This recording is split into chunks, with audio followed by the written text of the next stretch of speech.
de salutations de la part de Florian. Ah. Merci, Voilà. merci. Ouais.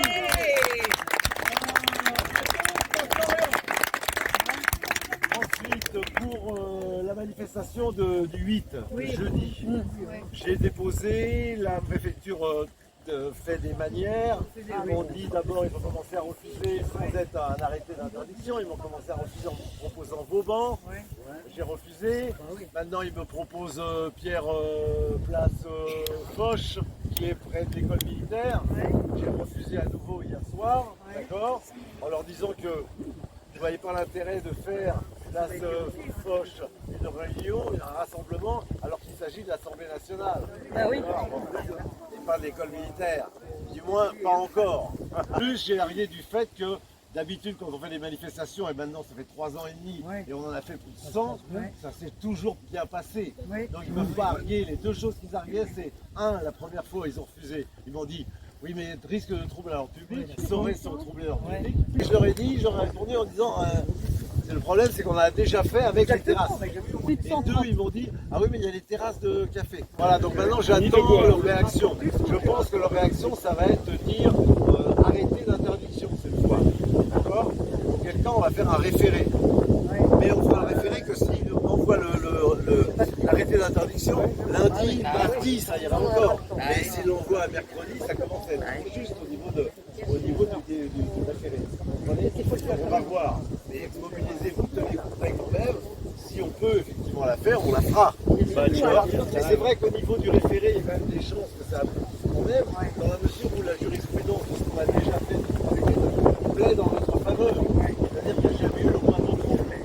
Donc il faut que ça serve aussi à quelque chose. Vu que c'est l'omerta en ce qui nous concerne par rapport à nos actions, c'est l'omerta des grands médias, d'accord, des médias en bande organisée, si vous voyez ce que je veux dire, des médias de grand chemin en quelque sorte, eh bien il faut que ça serve à quelque chose et ça doit servir aussi à ça. Donc j'espère effectivement qu'on pourra concrètement se rassembler et on a rigolé avec Florian parce que Florian disait, bah oui, tiens, une fois ils brandissent le trouble en public, la deuxième fois c'est les terrasses, qu'est-ce que ce sera la troisième fois?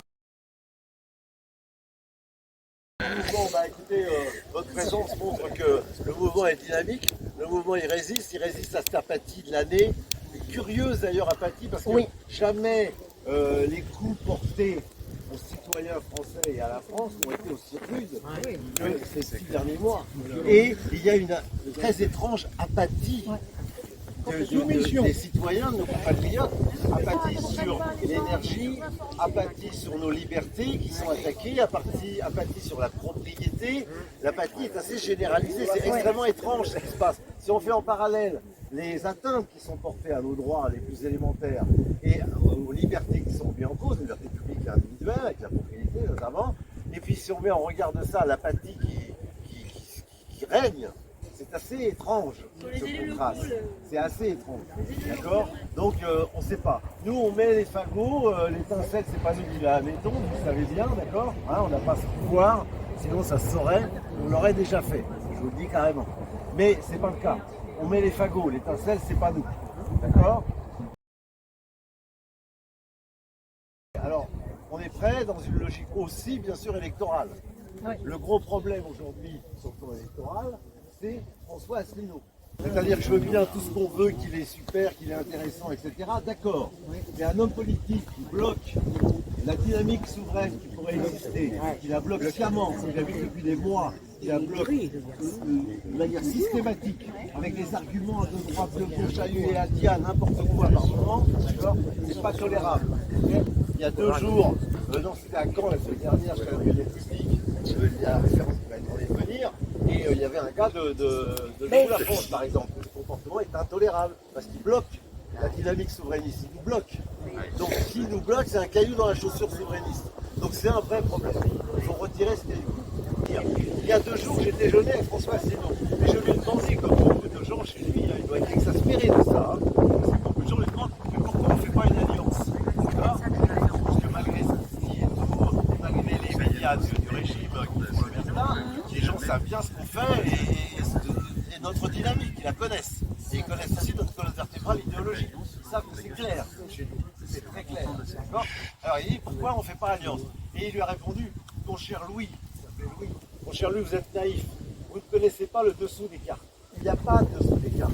Mais c'est simplement le mépris profond d'un dirigeant qui se croit tout puissant et au-dessus de la mêlée, d'accord, et qui va effectivement exprimer à quelqu'un de ses adhérents qu'il n'a pas les infos. Donc il parle sans savoir. Qu'est-ce que c'est que ce mépris? C'est intolérable. Aujourd'hui, c'est devenu intolérable. Asselineau, avec toutes les qualités qu'il a intellectuelles, il a des qualités bien, d'accord, et ils sont passés, d'accord. Mais c'est ce qui compte, c'est le présent, et c'est demain. Et demain, il est un problème majeur pour le camp souverainiste.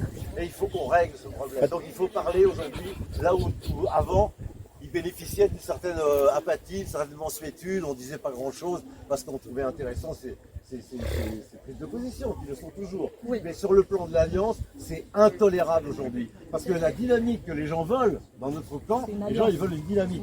Et 1 plus 1, ça fait plus de 2.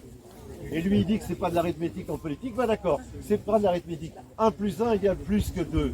Et les gens ils attendent qu'on s'allie. Et si on s'allie, on aura plus de gens. Je voudrais juste dire qu'aujourd'hui nous avons rapidement, nous avons besoin, en fait, je sais que certains d'entre vous ne sont pas adhérents. C'est très important qu'on le soit, parce qu'aujourd'hui nous vivons une période historique. Donc ça veut dire qu'aujourd'hui, nous sommes le plus grand parti souverainiste de France.